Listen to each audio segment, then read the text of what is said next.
भगवान शिव और माता पार्वती की अमर प्रेम कथा। यह कथा केवल प्रेम की नहीं बल्कि तपस्या, त्याग, विश्वास और आत्मिक एकता की है। यह वह प्रेम है जो समय, पीड़ा और परीक्षाओं से गुजरकर भी अमर बना रहा। भगवान शिव और माता पार्वती का प्रेम। माता सती का जन्म और प्रेम। दक्ष प्रजापति की पुत्री सती बचपन से ही भगवान शिव की ओर आकर्षित थीं। शिव, जो संसार से विरक्त कैलाश पर्वत पर ध्यान में लीन रहते थे, सती के लिए आदर्श थे। सती ने मन ही मन शिव को अपना पति मान लिया। जब सती ने शिव से विवाह की इच्छा प्रकट की तो दक्ष को यह बिल्कुल स्वीकार नहीं था। वे शिव को एक साधारण तपस्वी मानते थे, न धन, न राजसी वैभव, न सामाजिक प्रतिष्ठा। फिर भी सती की इच्छा और ब्रह्मा विष्णु की सहमति से सती और शिव का विवाह हुआ। दक्ष यज्ञ और सती का त्याग। कुछ समय बाद दक्ष ने एक विशाल यज्ञ का आयोजन किया। उन्होंने सभी देवी देवताओं को आमंत्रित किया, लेकिन भगवान शिव और सती को अपमानपूर्वक निमंत्रण नहीं दिया। सती यह सहन नहीं कर सकीं। वे बिना बुलाए यज्ञ में पहुंची। यज्ञ स्थल पर पहुंचकर सती ने देखा कि शिव का खुलेआम अपमान हो रहा है। दक्ष ने शिव को अपशब्द कहे। यह सुनकर सती का हृदय टूट गया।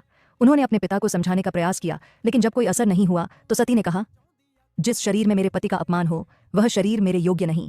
और उसी क्षण उन्होंने योगाग्नि से अपने शरीर का त्याग कर दिया। शिव का क्रोध और विरह। सती के त्याग का समाचार सुनते ही भगवान शिव का हृदय शोक और क्रोध से भर गया। उन्होंने सती के शरीर को उठाया और तांडव करने लगे। सारा ब्रह्मांड कांप उठा। देवता भयभीत हो गए।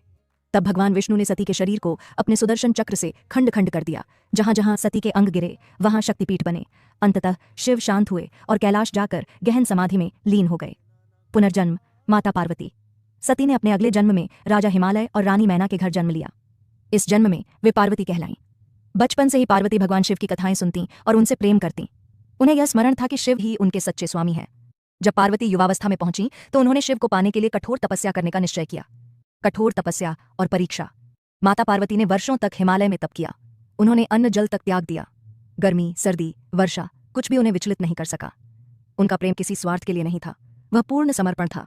भगवान शिव ने उनकी परीक्षा लेने के लिए एक वृद्ध ब्राह्मण का रूप धारण किया। वे पार्वती से बोले, तुम उस शिव को क्यों चाहती हो? वे तो भस्मधारी, विरक्त और निर्धन हैं।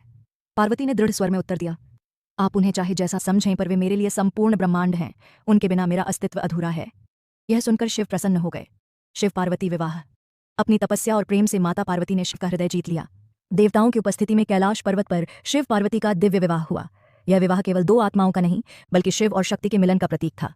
जहां शिव चेतना है वहीं पार्वती ऊर्जा। दोनों के मिलन से ही सृष्टि का संतुलन बना रहता है। प्रेम की सीख। शिव और पार्वती की प्रेम कथा हमें सिखाती है कि सच्चा प्रेम धैर्य मांगता है। प्रेम में त्याग और विश्वास आवश्यक है। आत्मिक प्रेम समय से परे होता है।